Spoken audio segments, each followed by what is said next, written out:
എങ്ങനെ പുട്ടുണ്ടാക്കാം. അപ്പോൾ പുട്ടുണ്ടാക്കുന്നതിലേക്ക് വേണ്ടി അപ്പോൾ നമ്മൾ ഇന്ന് ഉണ്ടാക്കാൻ പോകുന്നത് ഗോതമ്പ് പുട്ടാണ്. പുട്ടുണ്ടാക്കുന്നതിലേക്ക് വേണ്ടി തേങ്ങ വേണം. അപ്പോൾ തേങ്ങ ഉടച്ച് വെച്ചിരിക്കുകയാണ്. ഈ തേങ്ങ ആദ്യമായിട്ട് ഞാൻ ചെറിയ എടുക്കുകയാണ്.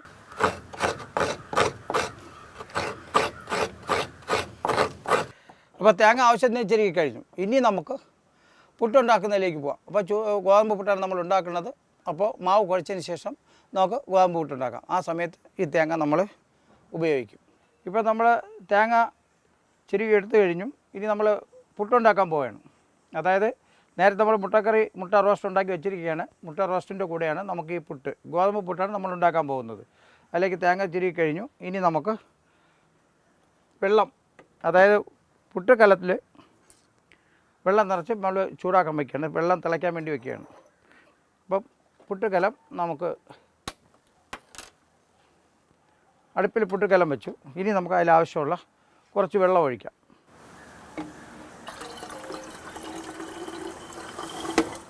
ഓക്കെ, ഇപ്പോൾ പുട്ടുകലത്തിൽ വെള്ളം നമ്മൾ ഒഴിച്ചു. ഇനി ഇതിനെ നമുക്ക് പുട്ടുകുറ്റി അതോടൊപ്പം തന്നെ വെള്ളം ചൂടാക്കുന്നതോടെ തന്നെ ഈ പുട്ടുകുറ്റി നമ്മൾ പുട്ടുകുടത്തിന് മേളിൽ വെച്ചു. ഇനി ഇത് വെള്ളം ചൂടാവും.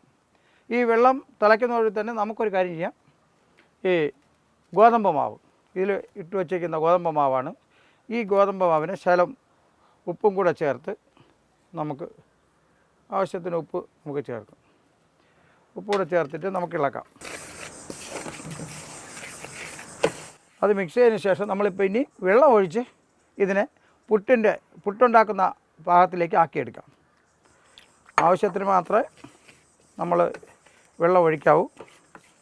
ഇങ്ങനെ നമ്മൾ ഈ മാവിനെ ഇളക്കിക്കൊണ്ടിരിക്കണം, അല്ലെങ്കിൽ ഇത് കട്ട പിടിച്ചു പോകും, ഒത്തിരി കട്ടയായി പോകും. അപ്പോൾ അതുകൊണ്ട് നമ്മൾ ഒരു വെള്ളവും വേണം, എന്നാൽ നല്ല പൊടി മാറി കിട്ടുകയും വേണം. എങ്കിൽ മാത്രമേ പുട്ട് കഴിക്കുമ്പോൾ നമുക്ക് ടേസ്റ്റ് ഉണ്ടാക്കുകയുള്ളൂ. അപ്പോൾ മാവിനെ ഇങ്ങനെ നല്ല രീതിയിൽ നമ്മൾ കുഴച്ചെടുക്കണം. കുറച്ചുകൂടെ വെള്ളം ചേർക്കാം. പുട്ട് നമുക്ക് 2-3 രീതിയിൽ ഉണ്ടാക്കാം. സാധാരണ പൊടി പരുവത്തിലും നമുക്ക് പുട്ടുണ്ടാക്കിയെടുക്കാം. എന്നാൽ കുറച്ചുകൂടെ വെള്ളം ചേർത്ത് നല്ല, അതായത് മാവ് മൊത്തം നനയുന്ന രീതിയിലും പുട്ടുണ്ടാക്കിയെടുക്കാം. എന്നാൽ മാവ് മൊത്തം നനഞ്ഞ രീതിയിൽ പുട്ടുണ്ടാക്കിയാൽ മാത്രമേ നമുക്ക് പുട്ട് കഴിക്കുന്നതിനൊരു ടേസ്റ്റ് ഉണ്ടാവുകയുള്ളൂ. അപ്പോൾ അതുകൊണ്ട് ആ രീതിയിൽ വേണം, ആ രീതിയിലുള്ളൊരു പുട്ടാണ് നമ്മളിവിടെ ഉണ്ടാക്കാൻ പോകുന്നത്. മാവ് നനഞ്ഞ് നമുക്ക് നല്ല ടേസ്റ്റോടുകൂടി കഴിക്കാവുന്ന രീതിയിലുള്ള പുട്ടാണ് ഞാൻ ഉണ്ടാക്കാൻ പോകുന്നത്. അത് നമുക്ക് നോക്കാം എങ്ങനെയല്ല ആവുമെന്ന്.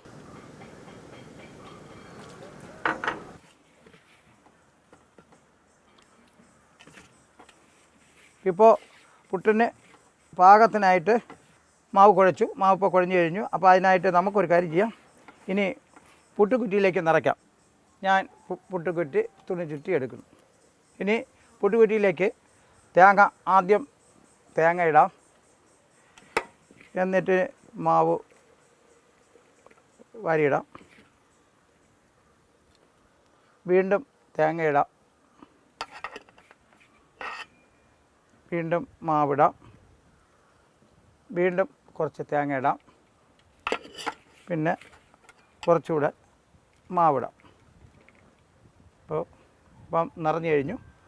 നിറഞ്ഞ ശേഷം നമുക്ക് കുറച്ച് തേങ്ങ ഏറ്റവും മേൽഭാഗത്ത് വയ്ക്കാം. ഇനി നമുക്ക് പുട്ടുകുറ്റി നിറച്ചു. അതിനെ നമുക്ക് കലശത്തിലേക്ക് വയ്ക്കാം, പുട്ടുകുടത്തിലേക്ക്. എന്നിട്ട് ഈ ഭാഗം നമുക്ക് അടച്ചു വയ്ക്കാം. ഇനി ഏകദേശം ഒരു 5 മിനിറ്റിന് മുമ്പ് തന്നെ പെട്ടെന്ന് തന്നെ ഇത് സ്ട്രീം വരും. കാരണം തിളച്ച വെള്ളം ആയതുകൊണ്ട് പെട്ടെന്ന് തന്നെ വേഗം തന്നെ ഇത് വെന്ത് സ്ട്രീം നമുക്ക് മുകളിലേക്ക് വരുന്നത് കാണാം. അത് നോക്കി നിൽക്കാം. അപ്പോൾ അത് കഴിഞ്ഞിട്ട് സ്ട്രീം വന്നു കഴിഞ്ഞാൽ 2-3 പ്രാവശ്യം സ്ട്രീം മേലോട്ട് വന്നു കഴിഞ്ഞാൽ തന്നെ നമുക്ക് പുട്ട് ഇളക്കി വയ്ക്കാവുന്നതാണ്.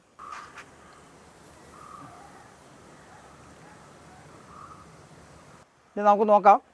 സ്ട്രീമെല്ലാം വന്നു തുടങ്ങി. അത് അറിയാൻ പറ്റും, നമുക്ക് കാണാൻ പറ്റും.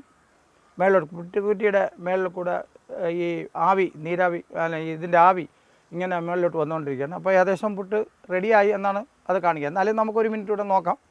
1 മിനിറ്റ് നോക്കണ്ട, ശകലം നേരം കൂടി നോക്കിയിട്ട് എടുത്ത് വയ്ക്കാം. അല്ലായിരുന്നെങ്കിൽ നല്ല രീതിയിൽ വെന്തില്ലെങ്കിൽ പുട്ട് പൊടിഞ്ഞു പോകും. അപ്പോൾ അതുകൊണ്ട് നോക്കാം. ശകലം കൂടെ വെയിറ്റ് ചെയ്താൽ ഇത് നല്ലവണ്ണം വെന്ത് നല്ല രീതിയിലായതിനു ശേഷം നല്ല നീരാവി ഇങ്ങനെ, ഇതിൻ്റെ ആവി ഇങ്ങനെ പുറത്തേക്ക് വരുന്നതായിട്ട് നമുക്ക് കാണാം. അപ്പോൾ നമുക്ക് എടുക്കാം, പുട്ടെടുക്കാം.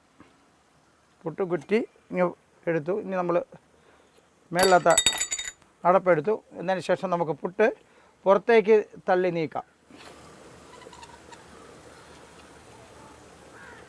ഗോതമ്പ് പുട്ടാണ് നമ്മളിപ്പോൾ ഉണ്ടാക്കിക്കൊണ്ടിരുന്നത്. ഈ പുട്ട് ഇപ്പോൾ രണ്ടാമത്തെ കുറ്റിയും റെഡിയായി.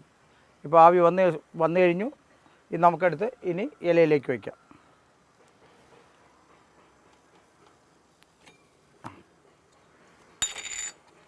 ഞാൻ പുട്ട് തള്ളി ഇലയിലേക്ക് വയ്ക്കുകയാണ്. പുട്ടെല്ലാം റെഡിയായി. മുട്ട റോസ്റ്റും പുട്ടുമായിട്ട് കഴിക്കുന്നതിന് വേണ്ടി ഞാനിപ്പോൾ റെഡിയാക്കി വയ്ക്കാം. നാടൻ രീതിയിലും രുചികരവുമായിട്ടുള്ള ഭക്ഷണം നമുക്ക് റെഡിയായി കഴിഞ്ഞു. ഇവിടെ പുട്ട്, ഗോതമ്പ് പുട്ട് റെഡിയായി, മുട്ട റോസ്റ്റും റെഡിയായി.